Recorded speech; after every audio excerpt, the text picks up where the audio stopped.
Добрый день, паважаныя тэлегледачы. Ізноў мы запрасілі вас у нашу глядзельную залу, каб разам зазірнуць у мінулае. Прыадкрыць скарбонку фондаў белтэлерадыёкампаній і атрымаць асалоду ад сустрэчы з класічным вакальным мастацтвам.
І сёння наш госць, заслужаны артыст Рэспублікі Беларусь, лаўрэат дзяржаўнай прэміі нашай краіны, лаўрэат прэміі за духоўнае адраджэнне, прафесар, рэжысёр, мастацкі кіраўнік творчага калектыву «Беларуская капэла», мастацтвазнаўца, даследчык і папулярызатар старадаўняй беларускай музыкі, за што і быў абраны ганаровым акадэмікам Міжнароднай акадэміі навук Еўразія Віктор Іванович Скорабагатаў. Добрый день, Виктор Иванович. Добрый день. У вашей, скажем так, творчай біяграфіі скарбонцы гэта 40 оперных партый, так, 7 драматычных роляў, каля 600 романсаў, песень. На беларускім радыё у фондах зберагаецца больш за 30 дыскаў. Мы сёння убачым фрагменты з гэтых пастановак: «Дзікае паляванне караля Стаха», «Сівільскі цырульнік». Вось усё гэта творчыя здабыткі. Ну, а традыцыйнае пытанне, з чаго ўсё пачыналася? У часе майго дзяцінства найбольш папулярным, скажем так, і эстрадным, і адначасова оперным спеваком быў, канешне ж, Муслім Магамаев. Вось. І, канешне ж, я памятаю, што раніцай, скажем, у нядзелю бацька радыё ўключыць, і ўсе мы чакаем, калі нарэшце выступіць Магамаев з новай песняй. Вось. Хацелася, канешне, у тым кірунку штосьці рабіць. Ну, і я навучыўся на гітары іграць. Самі? У музычную школу не хадзілі? Не. Спяваў бардаўскія песні. Вось калі школу закончыў, для мяне ўжо было абсалютна ясна, я для сябе вырашыў, што трэба стаць спеваком. У 69-м годзе вось пачалася моя кар'ера прафесійнага артыста. А вы яшчэ, ну, скажем, гэта не студэнт, навучэнец музычнага вучылішча? Ну, так. А вось так. Ну, у той же час, калі я ўжо закончыў службу і вярнуўся дадому, закончыў нарэшце першы курс і паступіў адразу ў кансерваторыю пасля першага курса. Закончыў і адразу быў прыняты ў наш тэатр оперны, і ўжо у 77-м годзе я стаў артыстам опернага тэатра. Ну, а адпрацаваў менавіта як саліст 28 сезонаў, пасля чаго быў пераключаны на працу з нашымі артыстамі маладымі на рэжысёрскую працу. Працы хапала, а тут я яшчэ і закончыў же ж асістэнтуру у кансерваторыі і адразу ж пачаў выкладаць. З 85-го года я выкладчык спеваў акадэмічных. Ведь бы мне крылья соколья, медь бы мне волю зорницу, князем не рвался б ни полия, звыси б глядел на землицу, духом свободным под сонами, летал бы шпанка над светом, понад долинами горами, счастье светило бы мне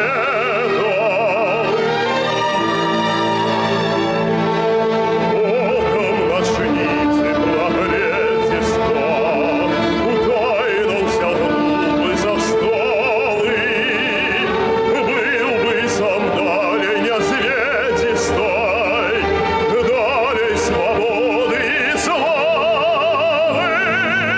песней души взрывы чистые, ринул был свет на привале, слухал бы зоры огнистые, ветер был торыл на доле.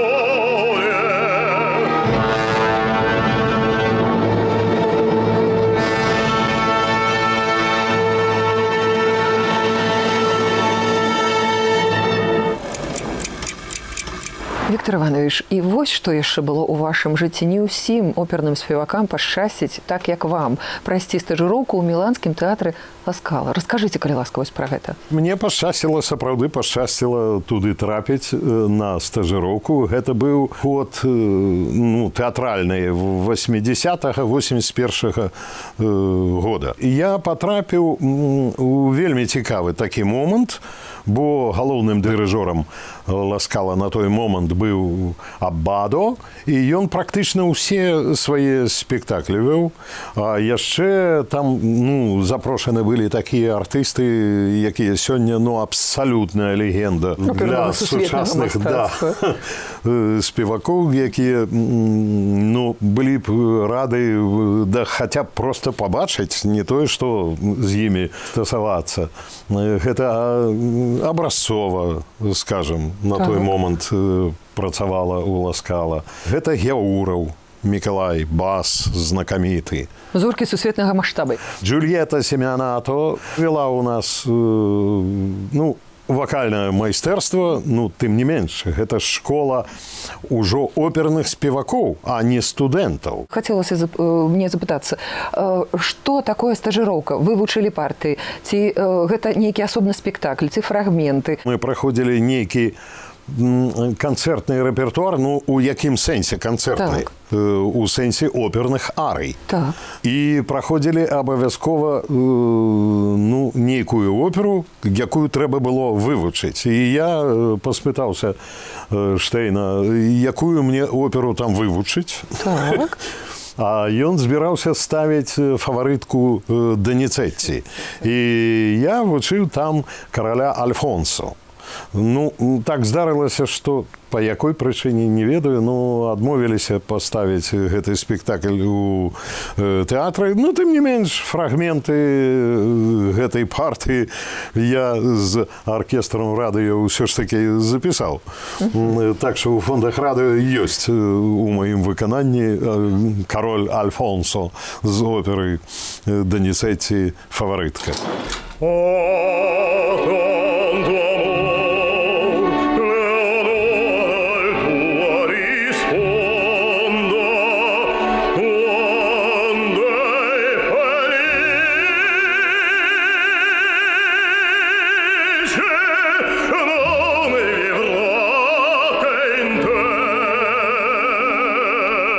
Dolce la speme del suo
Віктор Іванович, ці праўда гэта, калі кажуць, што валоданне беларускай мовы, яно дапамагае якраз, магчыма, я не зусім прафесійна выскажусь, вакальна спяваць правільна. Італьянская мова, яна напеўная, наспеўная такая, так і беларуская такая ж. І лягчэй выконваць такія складаныя партыі, віртуозныя.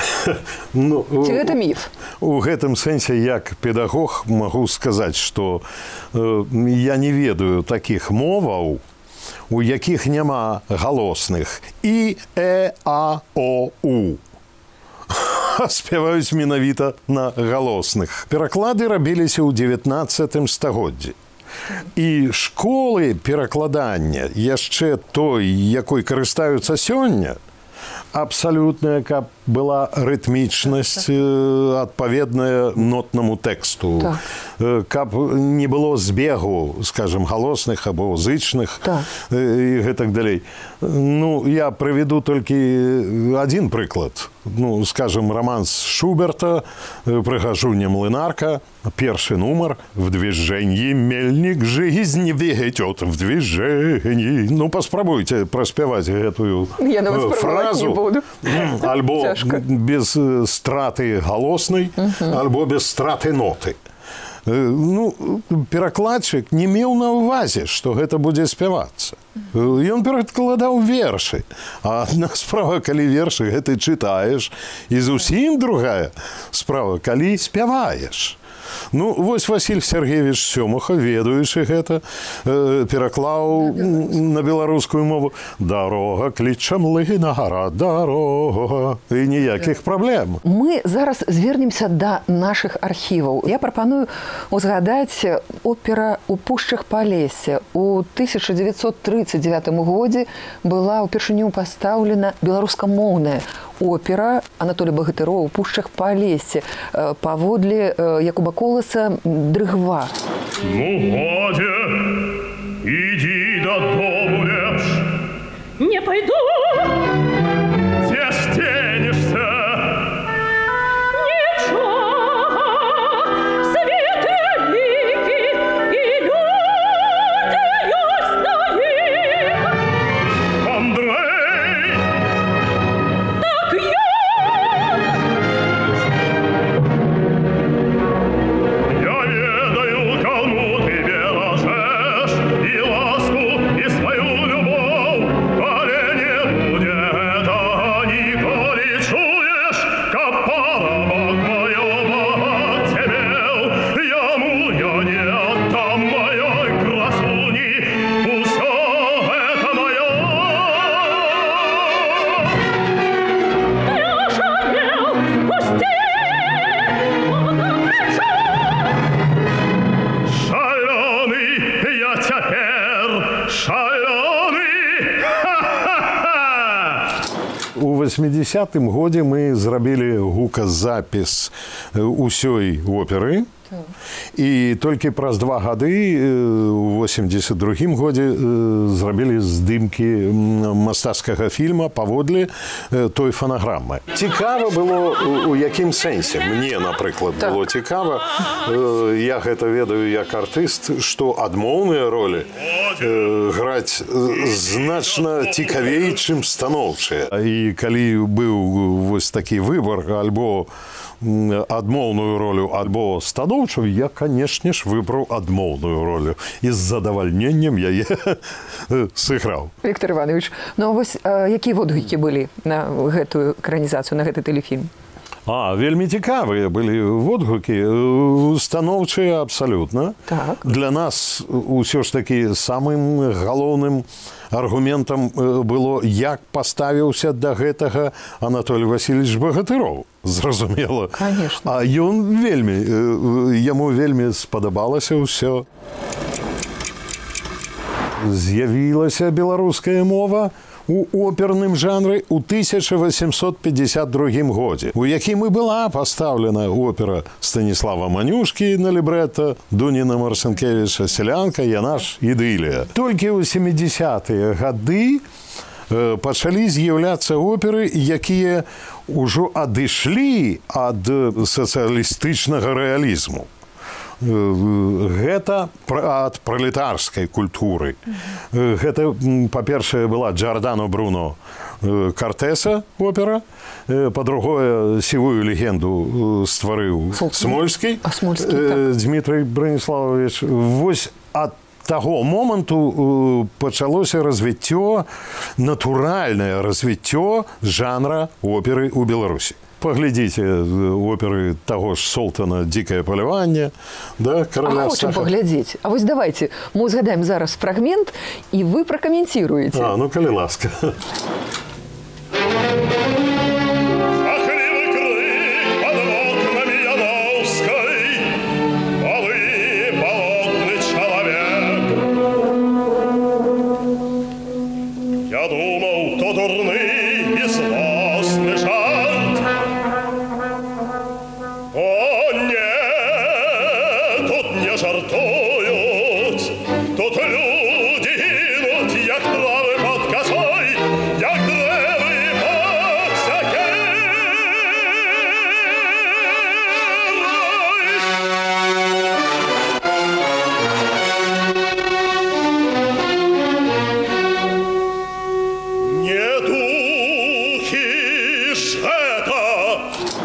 Чаму яна, гэтая пастаноўка, стала сенсацыяй? Вось на вашу думку. Так, атрымалася, што я не толькі як выканаўца маю дачыненне да стварэння гэтай оперы. Сама ідэя 70-е, 80-е гады досыць багата выдавалася кніжак Караткевіча.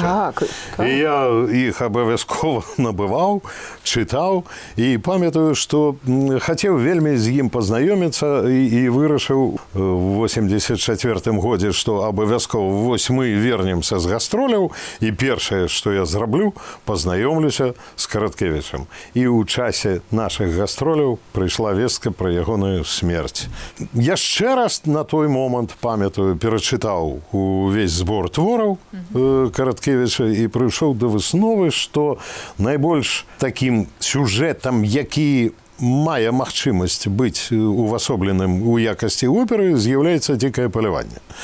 І памятаю, з гэтай думкай хадзіў, іду аднойчы побач з саюзам кампазітараў і бачу, у вакне стаіць Володя Солтан, як заўжды паліць, падыходжу да яго і кажу: «Володя, тебе не прыходзіла на розум «Дзікае паляванне» караля Астаха?» Ну, конечно ж, прыходзіла. Сам паехаў да Светланы Михайловны Клімковіч у рэдакцыю часопіса «Тэатральны Мінск». Прыходжу да яе і прапанаваў ёй, значыць, напісаць лібрэта.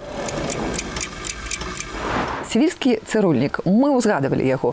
Ёсць у нас запіс 90-го года, вы выконваеце партыю Фіарэлла, але я хачу прапанаваць зараз нам тут, у нашай глядзельнай зале, на экране, каб нам прадэманстравалі фрагмент 1980 год, і тут партыя Фігара.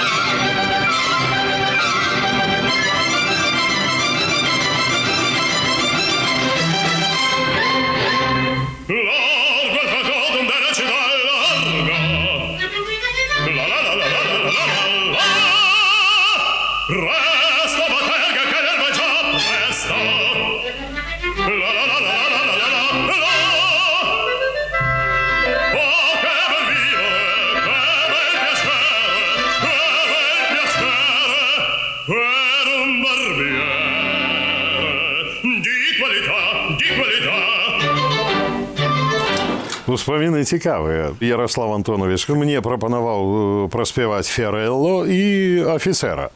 Ну, я прыйшоў там праз 3 дні, да яго кажу, я ўжо вывучыў і Фіарэлла, і афіцэра. А, дарэчы, кажу, Ярослав Антонович, увосень я паеду на конкурс глінкі у якасці канкурсанта. Мне б, каб трымаць форму, добра было б вывучыць Фігара. Сапраўды, партыя Фігара вельмі так удалая для падтрымання вакальнай формы. І ён дазволіў мне вучыць партыю Фігара. Так атрымалася, што за тыдзень да прэм'еры я застаўся адзін. Астатнія былі хворыя. Нічога, просто так не бывае.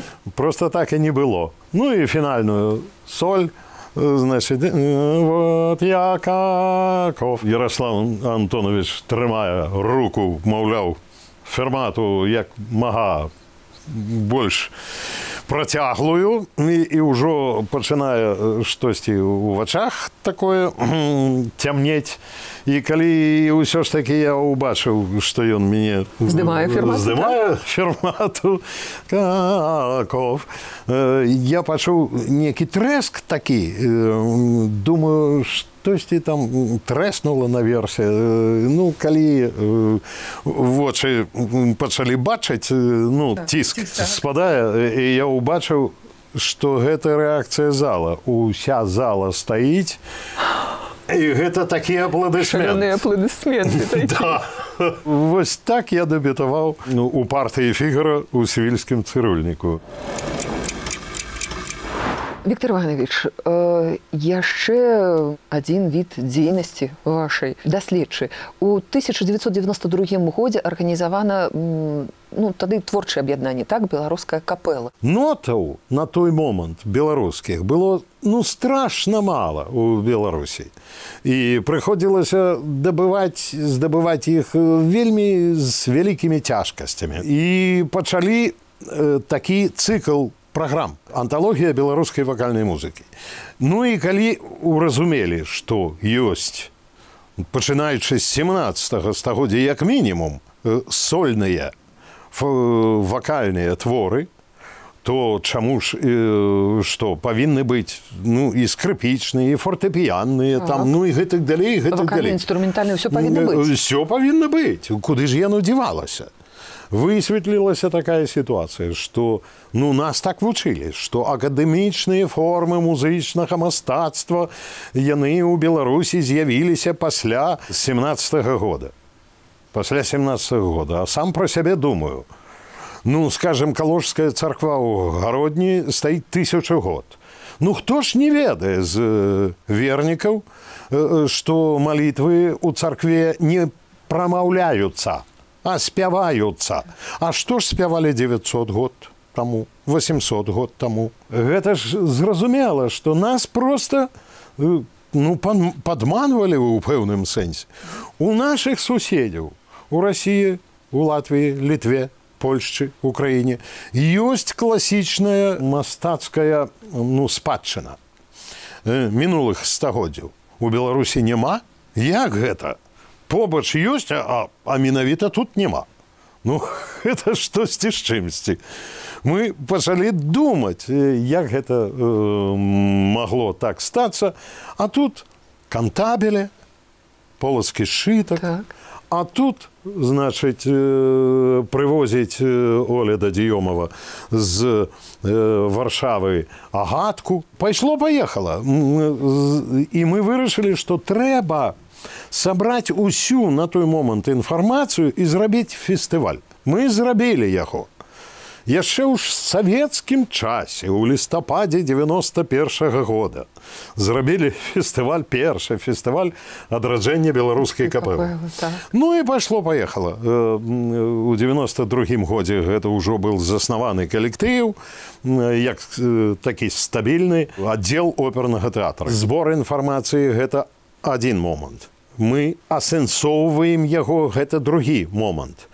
Мы, канешне ж, гэта друкуем і уводзім гэта ў навучальны працэс у нашай навучальнай установы. Музычныя вучылішча, акадэмія музыкі, музычныя школы. Мы выдалі больш за 70 нотных выданняў. Багата твораў, якія ўпершыню ўвогуле ўбачылі, ну, друк. Ось зараз вы ўзгадвалі агатку. Гэта Мацей Радзівіл. Мацей Радзівіл, аўтар лібрэта. Лібрэта. Музыку напісаў Давід Голланд, які, як вы казалі, гэта ўжо, скажем так, мясцовая інтэрпрэтацыя. Ян, насамрэч, ён іншаземец, Йохан і прыехаў да нас і застаўся. І добра, што вось зрабіў такі значны ўклад у нашу культурную спадчыну.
Что тычыцца Голланда. Ян Давід Голланд.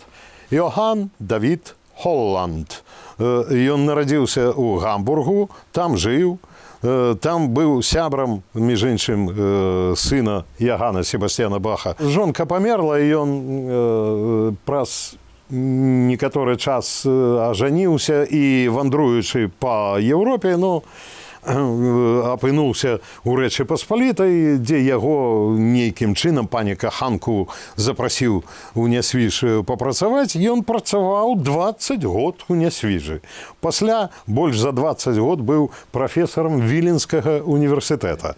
40, здаецца, 5 год ён пражыў у Беларусі. Ён нямецкі кампазітар? Не, я скажу наш.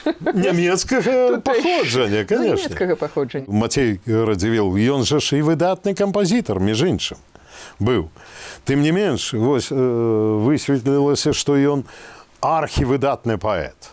Вось выдатнае лібрэта напісаў. Агатка або прыезд пана. 2 тытульных героя. Тым не менш, прыгонная сялянка, Агатка, стаіць наперадзе перад тытульным героем яе пана. Агатка або прыезд пана. І, між іншым, у таго самага пана музычнай характарыстыкі, што з'яўляецца нонсенсам для оперы, няма. А як это? А вось так. Так было задумано Радзівілам? Да. Так было задумано і Радзівіламі, так было задумано, рэалізавана Голландам, што ён пайшоў у такую спрэчку з эстэтыкай класіцызма, што, скажам, нідзе, акрамя Беларусі і Польшчы, гэтая опера нідзе і ніколі не ішла. Хоць па сваіх якасцях гэта найвыдатнейшы твор. Віктор Іванович, яшчэ адна гістарычная постаць – Міхал Клеафас Агінскі. Вось я хачу, каб вы пра гэта расказалі, і ў нас ёсць запіс. Гэта якраз 1995 год.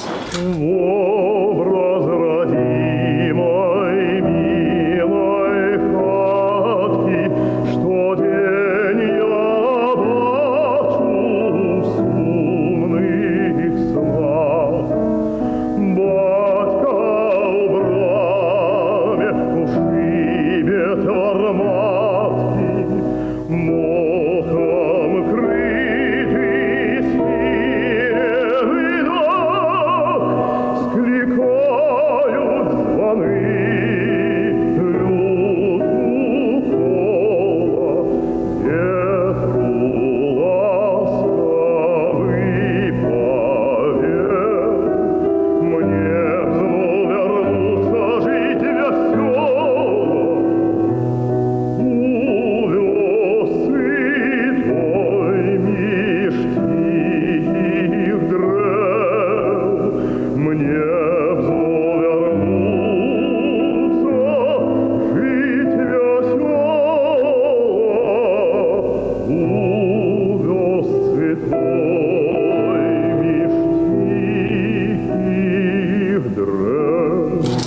пасля сваёй эміграцыі вяртаецца на радзіму ў Рэч Паспалітую Агінскі, ён прыязджае на сталае жыхарства у дзядзькіну сядзібу Залесі. Ён узнавіў, так скажем, у сваёй сядзібе такі салон музычны. Ён пачаў пісаць паланэзы, і як ён сам піша у сваіх успамінах, што пішу я паланэзы не для ног, а для галавы. Ён піша багата, вельмі, амаль 30 рамансаў ім напісана. І туды да яго з'язджаліся і сябры, і настаўнік, скажем, Восіп Антонович Казлоўскі, як яго называлі. Давайте падрабязна таксама і пра гэта. Таму што ў нас ёсць яшчэ таксама ў нашых архівах вельмі цікавы вакальны нумар у вашым выкананні. А вось якая повесь, мы нагадаем нашым тэлегледачам, паміж Міхалам, Агінскім і Казлоўскім. Казлоўскі, калі пачалася вайна расійска-турэцкая, быў прызваны ў армію, і ён быў у рускай арміі, быў пры ўзяцці Ізмаіла. На ўзяцці Ізмаіла ён напісаў песню, якая настолькі спадабалася пазней ужо Кацярыне II, што гэтая песня стала гімнам расійскай імперыі. Гром победы раздавайся, веселіся, славны рос. І пачуўшы гэтую песню, не памятаю, хто з бліжэйшых Кацярыны II, карацей, прывёз Казлоўскага ў Петербург, ён атрымаў велізарную на той момант, так скажем, пасаду. Дырэктар аркестраў імператарскіх тэатраў. І досыць працяглы час ён жыў у Петербургу. Імператарскай капэлай кіравалі ж італьянцы. Менавіта ў часе, калі дырэктарам быў Дамініка Чымароза, у гэты момант дырэктарам аркестраў імператарскіх тэатраў быў Казлоўскі. Паколькі ў адзін і той жа момант Чымароза і Казлоўскі жылі ў адным і тым жа горадзе, працавалі ў адной і той самай установе. Чымароза піша вельмі прыгожую вакальную п'есу «Bel nume ch'io adoro, tu versi dispeme». Казлоўскі ў гэты самы момант пішет: «К тебе любовью тлею, мучения терплю». Хто каго спісаў, я не ведаю. Паслухаем.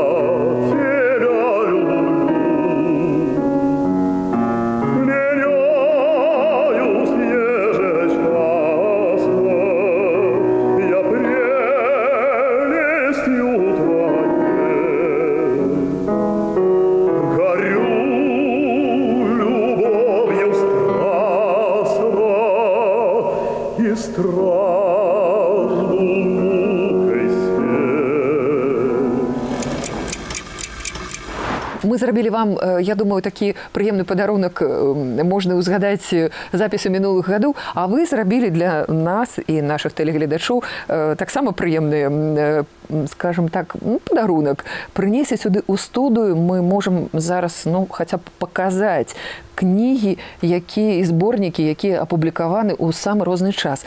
Мяне вельмі зацікавіла вось гэтае выданне. Заігралі спадчынныя куранты. Нібыта сціпленькая, нібыта, тоненькая. Але ж колькі тут цікавых лёсаў і падзеяў. Раскажыце, калі ласка.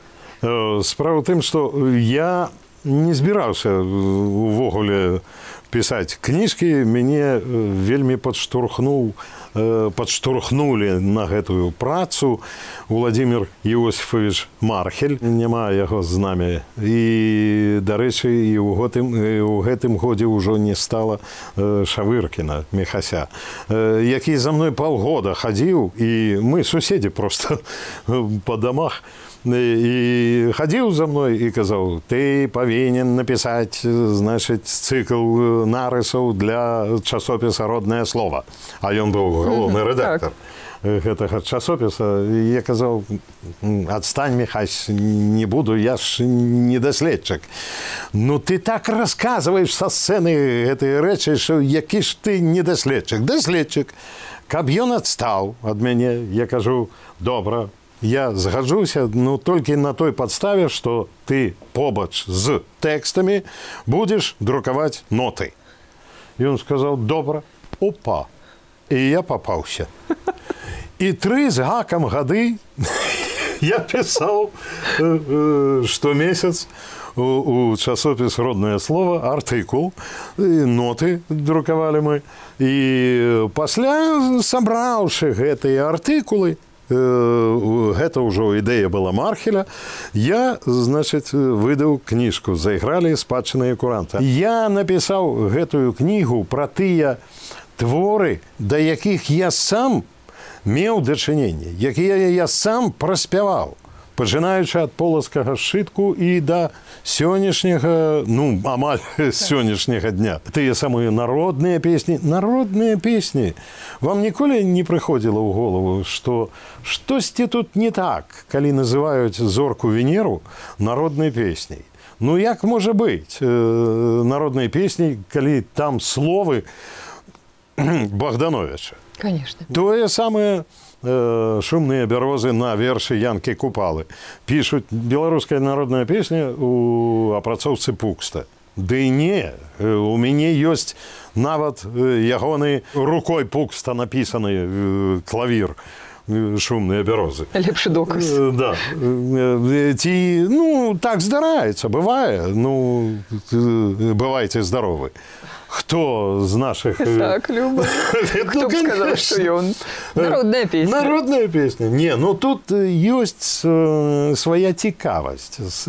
Вось прыслухайцеся да інтанацыйных формул. Скажем, бывайте здоровы. Бывайте здоровы, живите богато. Гадоў на 300 раней. Нова радость стала, што і не бывала. Калядныя спевы. Ну да. Гэта формулы, якімі думае гэты народ. Вы думаеце, што вось такая ідэя была у Любана, калі ён пісаў гэтую песню, што я павінен знайсці. Ён так думаў, як думае ўвесь народ. Вось чаму яна імгненна стала народнай. Гэта бывайце здаровы. Выдатна. Народная, і, як кажуць, гэта нацыянальная спадчына. Таму што яна свая, яна мясцовая. Да. Виктор Иванович, гэта сапраўды народная песня «Кума моя кумачка». Ці я ўжо сумняваюся. Ну, давайте. Жарт, канешне. Ну, давайте поглядим, я ж не памятаю просто. Кума моя кумачка, где живешь? Кума моя кумачка, где живешь? Чаму меня не в гостики не зовешь? Чаму меня не в гостики не зовешь? Ти куме розуму питаешь, ти ж ты куме розуму питаешь, ти ж ты моей хаточки не знаешь, ти ж ты моей хаточки не знаешь.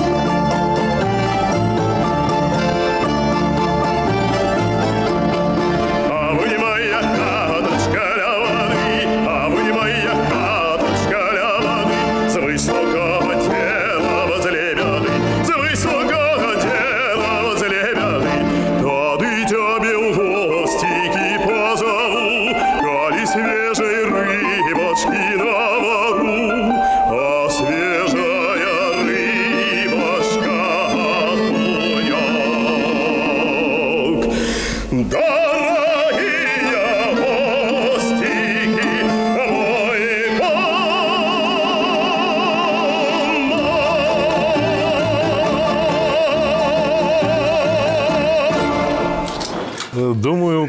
пра супрацоўніцтва, між іншым, з Леонідам Смілкоўскім. Ён на той момант кіраваў гэтым ансамблем. І колькі я да яго звяртаўся разоў, каб не Смілкоўскі, мы б не выканалі, напрыклад, не толькі, вось, скажем, беларускія народныя песні, якія ён апрацоўваў для свайго калектыва, які працаваў на радыё, да, беларускім? Так, гэта калектыў кампаніі нашай. Да, але ж ён апрацаваў для сучаснага аркестра сімфанічнага фінгал Казлоўскага і быў выкананы са сцэны філармоніі поўны тэкст фінгала Казлоўскага, 18 стагоддзе. Трохі пазней я яму прапанаваў, і ён нам зрабіў твор. Дарэчы, пасля мы яго і надрукавалі. Гэта «Te Deum Laudamus» Казлоўскага. І зноў я хачу прапанаваць зараз звярнуцца да нашых архіваў. І вось тут я нічога не буду гаварыць пра тое, што мы зараз з вамі будзем глядзець. Хачу пачуць каментарый ад вас, калі ласка.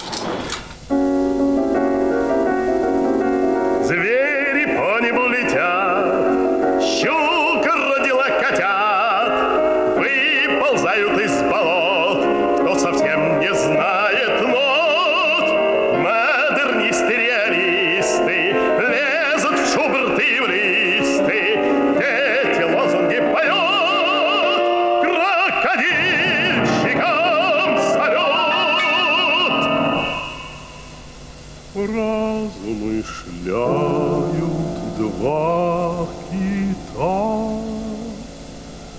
Жаль, симфония не та.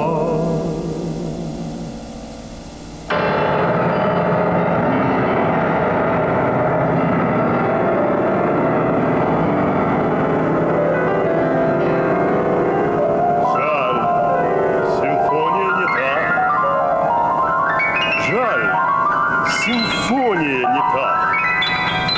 Жаль, симфония Вольфганга, Бетховена.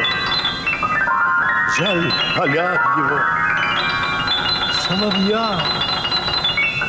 Птичку жалко. И вообще... Адным з нашых агульных сяброў і Ганны Барысаўны Каржаневскай яны нават аднакласнікі.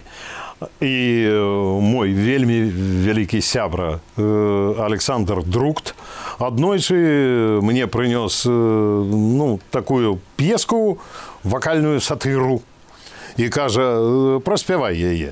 Я праспяваў, і мне вельмі спадабалася. І кажу, Саша, давай яшчэ напішам. Ты пашукай са свайго боку вершы, я са свайго боку пашукаю. Знайшлі. Ён знайшоў, дарэчы, вось гэты верш увасобіў, а я яму прынёс верш Богдановича. Там такі верш, як вам сказаць, калі сёння прачытаць яго, а тым болей праспяваць, дык будзе ўражанне, што гэта цяпер напісаны. Дарэчы, адзін з немногіх напісаны Богдановичем по-руску. В цикле «Северное море» говорил мечтатель Гейне: «Вырву я сосну с корнями, обмакнув в кипящий кратер и пылающую лавой на лазурном небосводе напишу я имя милой». Новый век, иные песни. Распален священным жаром я в лирическом порыве, так примерно бы сказал. Вырву я сосну с корнями, обмакну в кипящий кратер и пылающей лавой напишу: «Курите только папиросы наслаждения фирмы Крым Эфенди Аги, 5 копеек 10 штук». Написал и получил бы, кроме платы от газеты, и солидный гонорарий за рекламу с фирмы Крым Эфенди Аги. Дело верное, друзья. Вось гэта Богданович. Вось на гэты верш тым больш у такім выкананні мастацкім. Друкт напісаў. І такім чынам атрымалася вось трыяда. 3 такія вакальныя сатыры, якія ў свой час былі увасоблены вось у выглядзе кліпа. Дарэчы, я з таго часу ніколі і не бачыў. Леў Абельёвіч, гэта наша спадчына ўжо, скажем так, сучасная, правда? Адносна. Гэта сярэдзіна мінулага стагоддзя, так? І другая палова. 70-й. Другая палова. Вы таксама выконвалі і творы Льва Абельёвіча. 39-й год, ён вяртаецца дадому, і тут, вайна. І ён праходзіць усю вайну. І яму... Ён быў мабілізаваны, так? Быў мабілізаваны, прайшоў усю вайну, і яму не трэба было тлумачыць, што такое вайна. І калі ён мне прапанаваў вось гэтыя партызанскія балады, я думаю, зноў мы трапім у абавязковыя творы тагачасныя. Я, калі адкрыў гэтыя ноты, я проста ахнуў. Гэта філасофскія творы адносна таго, што ёсць вайна і як адчувае у гэтым сэнсе чалавек, які прайшоў гэтыя акопы. Я быў уражаны каласальна. А ён усё ж такі выдатны піяніст, ён сам са мной рыхтаваў гэтыя творы да выканання.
Віктор Іванович, ще у вашому житті є фестивалі. Ви, скажімо так, і починальник, і організатор фестивалю, і Убілівська. Адраджэнне беларускай капэлы. Адраджэнне беларускай капэлы. Ну, тут можна за гэтыя дзесяцігоддзі, я думаю, колькі? Штук 6-7 дакладна. Вось, фестывалі. Самы галоўны фестываль, які у маім жыцці ёсць, гэта адраджэнне беларускай капэлы.